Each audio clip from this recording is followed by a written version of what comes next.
جس طرح موسم بہار میں درخت اور پودے ہرے ہو جاتے ہیں،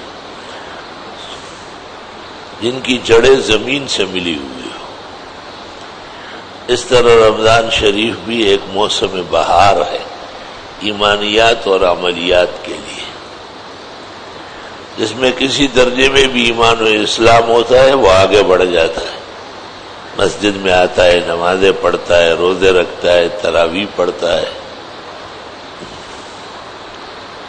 اعمال میں کمال تقوی آتا ہے 5 چیزوں سے۔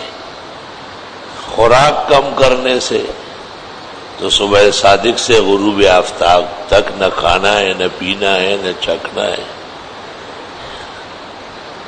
دیر تک بیدار رہنے سے، تو روزے داروں کی بیداری اتنی ہے کہ فقہا کہتے ہیں ان کے ذمہ اشراک نہیں ہے، تو ساری رات جاگ رہے ہیں۔ عبادات کی کثرت سے، تو 20 رکعت تراویح کی نماز بڑھائی گئی۔ ما ثبت فی السنہ میں لکھا ہے جس طرح روزے اللہ نے فرض کیے، اس طرح 20 رکعت تراویح کی نماز بھی اللہ کی طرف سے مشروع ہوئی۔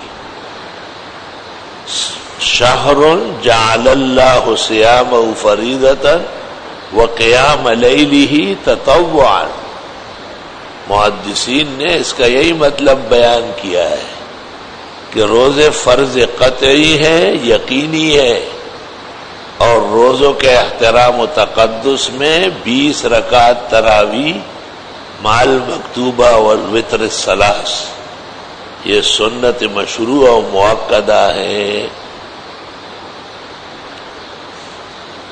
زیادہ سے زیادہ تلاوت کرنے سے کمال تقوی ہے، تو قرآن سننا اور سنانا برابر ہے۔ بعض اوقات سننا پڑھنے سے بھی افضل ہے قاری علی المشکات۔ 5واں کمال تقوی خیرات ہے، انفاق فی سبیل اللہ ہے۔ مومن مسلم اس مہینے میں سرگرم ہو جاتا ہے، زکوٰۃ کا حساب کرتا ہے، خیر خیرات میں آگے بڑھتا ہے، روزہ کشائی کراتا ہے، غریب مسکینوں کی حاجت برائی کرتے ہیں۔ تو یہ 5 امور ہیں کمال تقوی کے، اور 5 کے 5 روزے میں اللہ نے جمع فرمائے، اس لیے رمضان موسم بہار ہے۔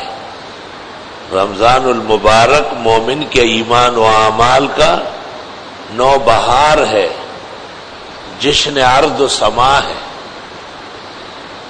یہ تو ظاہر اعمال ہے، بواطن اسرار حکم لا تعد لا تحصى۔ ابن رجب حنبلی محدث نے 50 روایتیں اس میں اکٹھی کی اور جواہر الحکم کے نام سے کتاب جمع کی۔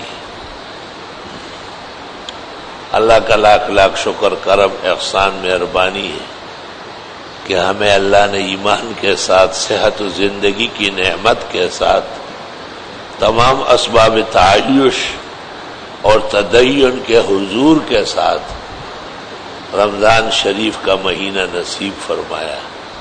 اللہ تعالی ہم سب کو، مسلمانان عالم کو، اس کے تقدس، تقرب، تعبد، تعظم، تکرم اور بڑائی اور نرالی شان کی حفاظت اور اسے سودمند بنانے کی جہد مسلسل نصیب فرمائے۔